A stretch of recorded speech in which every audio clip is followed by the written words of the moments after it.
àwọn kan ní ṣé arábìnrin yìí ṣì ń ṣe eré orí ìtàgé ṣá, àwọn kan ní kò ṣe, àwọn kan ní ó ń ṣe. ǹjẹ́ a wá dá arábìnrin yìí mọ̀?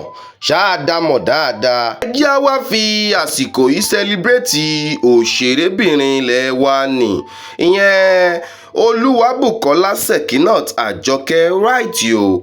ká fi àsìkò yìí sẹlibrétì òṣèrébìnrin ilẹ̀ wa ní. ẹ káàárọ̀, ẹ káàsán, ẹ káalẹ́ o ní gbogbo ibi tẹ́ ẹ ti ń láǹfààní àti máa wo ìkànnì tá a ti ń gbé yín débẹ̀ tá a ti ń já yín tán lórí ìkànnì King Fax TV tá a ti mú tàwọn tòṣèré àtàwọn celebrities wa wá. ẹ ṣe wá láǹfààní, ẹ share, kẹ́ ẹ like post wa, kẹ́ ẹ ṣe kíni, kẹ́ ẹ comment. ká tó wá máa lọ, ẹ já fi àsìkò yìí celebrate ọ̀gágun sójà yìí, ìyẹn Ọpẹ́yẹmí Adébáyọ̀. à ń fi àsìkò yìí ṣe happy birthday sí Ọpẹ́yẹmí Adébáyọ̀.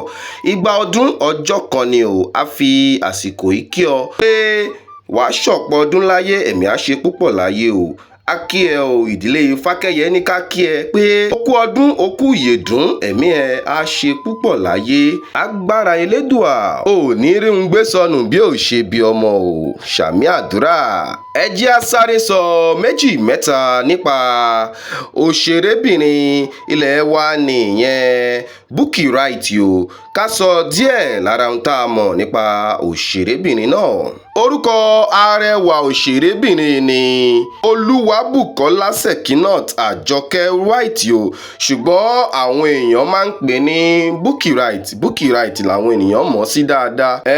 a bí òṣèré yìí ní ọjọ́ 21 oṣù kẹta ọdún 1967. ìyẹn túmọ̀ sí pé a bí ní March 31 ọdún 1967 nílùú Abẹ́òkúta nípínlẹ̀ Ògùn ni a bí Olúwabùkọ́lá Wright sí o. arẹwà òṣèrébìnrin yìí kàwé gboyè ní yunifásitì ìpínlẹ̀ Èkó, ìyẹn Lagos State University, níbi tí ó ti kà nípa ìmọ̀ ọrọ̀ ajé, ìyẹn economics ní òṣèrébìnrin Bukky Wright kà o. òṣèrébìnrin Bukky Wright bẹ̀rẹ̀ iṣẹ́ eré ṣíṣe ní ọdún 1996. láti ìgbà náà ni ó ti ń kópa nínú ọ̀pọ̀lọpọ̀ sinimá Yorùbá àti eré Gẹ̀ẹ́sì.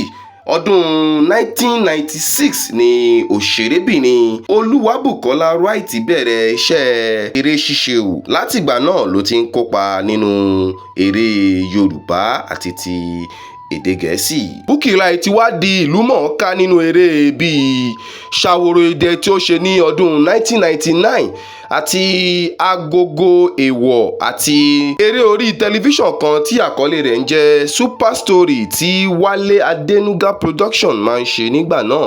fún àwọn tí ò bá wo àwọn eré Super Story, tẹ́ ẹ bá wo Super Story dáadáa, Bukky Wright wà nínú àwọn eré orí tẹlifíṣàn náà nígbà náà. yàtọ̀ sí eré ṣíṣe, Bukky Wright jẹ́ oníṣòwò tó dáńtọ́ dáadáa. ó jẹ́ oníṣòwò.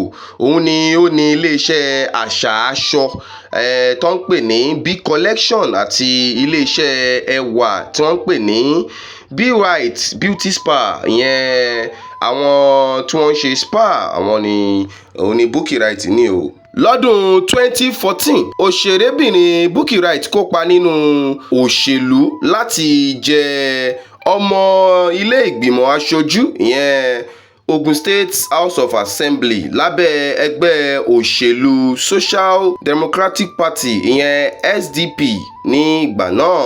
òṣèrébìnrin Bukky Wright ní ọmọkùnrin méjì tí orúkọ wọn jẹ́ Ẹniọlá àti Gbénga o. ó jẹ́ pé ọ̀kan lára àwọn ọmọkùnrin náà jẹ́ olórin tí ọ̀pọ̀lọpọ̀ mọ̀ sí O.J. Wright. ọ̀kan lára ọmọ arẹwà obìnrin Bukky Wright jẹ́ olórin tí àwọn èèyàn mọ ọmọ náà sí O.J. Wright o.